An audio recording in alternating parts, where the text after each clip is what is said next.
başkanları, kıymetli konuklar, değerli basın mensupları. Sonuçta işte bugün beraber yaşadığımız Yıllar yazdık. Rekorlar da kırdık bu arada.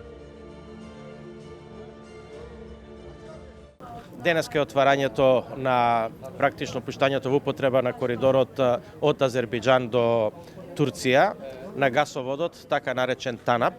Се наоѓаме во Едрене, каде што свечено се пушти во употреба од страна на председателот на Азербејџан господинот Алиев и председателот на Турција господин Тајип Ердоган. Овој гасовод кој што е исклучително важен не само за Турција, бидејќи практично бил замислен да тој биде гасовод кој што Турција ќе ја снабдува со гас од Азербејџан, меѓутоа покасно е развиен во делот на поврзување на азербејџанскиот газ, односно на Каспискиот резервоар на природен газ со Европа.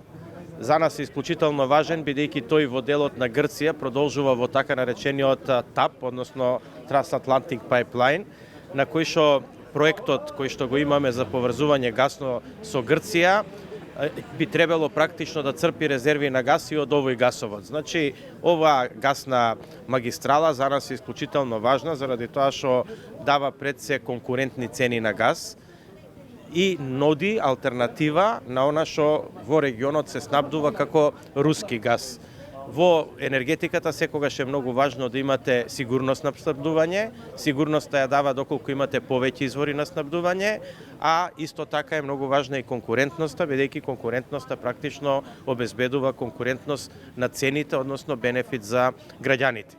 За нас овој гасовод е исклучително важен, точно од причина што после градењето на кракот кој што ќе го имаме од Македонија према Грција, ќе може да се влечат количини на газ и од оваа гасна магистрала.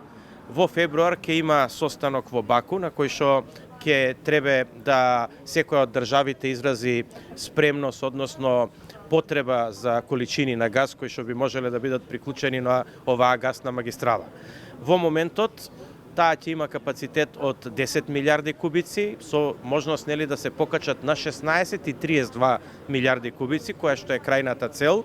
Потребите на Турција се оценуваат некаде на ниво до 10 милиарди перспективно во текот на годините. Тоа значи дека ќе има доволно количини на газ и за земјите од југоисточна Европа, односно Балканот и нормално таму каде што цевката завршува во Италија.